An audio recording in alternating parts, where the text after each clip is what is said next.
আয়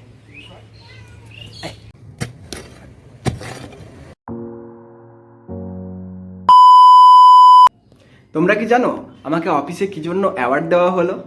তোমরা কি জানো আমি এবারে গ্রামে বাড়িতে গিয়ে কি কি করলাম?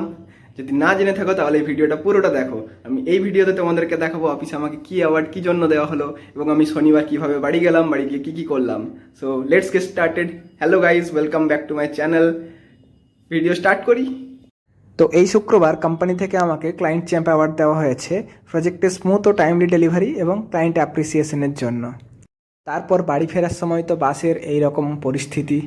যাই হোক, পরদিন সকালে বেরিয়ে পড়লাম নিজের গ্রামের বাড়ি যাওয়ার জন্য।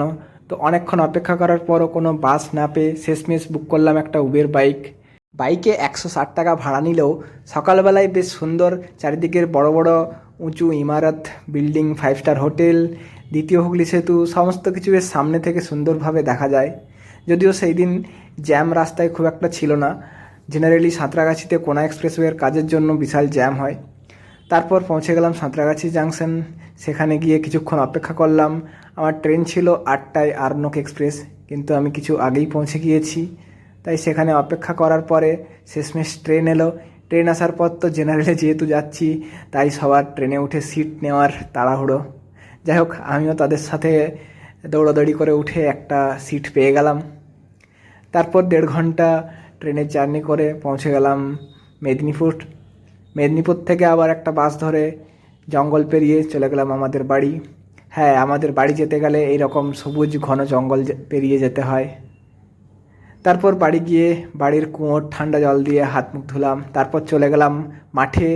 মাঠে আমাদের জমিতে ধান লাগানো চলছিল, যেহেতু এটা ধান লাগানোর সিজন। তো এই হচ্ছে আমাদের জমি। এখানে ধান টান লাগিয়ে আবার বাড়ি ফিরে এলাম। বাড়িতে চলছে একটা ছোট্ট পাঁচিলের কাজ। সেখান থেকে এই গোলাপ গাছটাকে শেকড় সমেত তুলে নিয়ে এসেছি, যেটাকে বাড়ির ভেতরে একটা গর্ত করে লাগাচ্ছি। তো তার জন্যই একটা শাবল নিয়ে আমি এরকমভাবে গর্ত খুঁড়ছিলাম। যাই হোক, গর্ত খুঁড়ে সেখান থেকে মাটিগুলো বের করে শেকড় সমেত ওই গোলাপ গাছটাকে এখানে বসিয়ে দিয়েছি।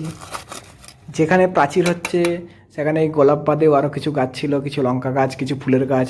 তো সেই সব গাছগুলোকে আমি না কেটে মাটি সমেত উপড়ে নিয়েছি।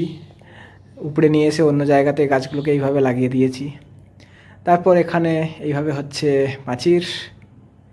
ব্যাস, তারপরে বিকেলবেলায় গেলাম একটু জঙ্গলে গিয়েছিলাম ছাতু কুড়োতে।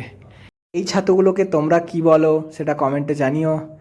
এখন বাজারে এইগুলো 700 টাকা 800 টাকা কেজি বিক্রি হচ্ছে।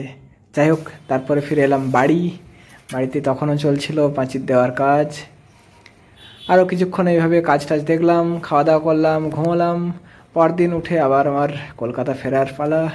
পরের দিন বিকেলে মেদিনীপুর থেকে একটা লোকাল ট্রেন ধরে চলে এলাম কলকাতা। তো এই ছিল আমার এই গত সপ্তাহের সমস্ত কিছু। যদি ভিডিওটা ভালো লাগে থাকে তো please like and share and comment and চ্যানেলটাকে সাবস্ক্রাইব করো, ফলো করো। Thank you. দেখা হবে নেক্সট ভিডিওতে। Bye, tata.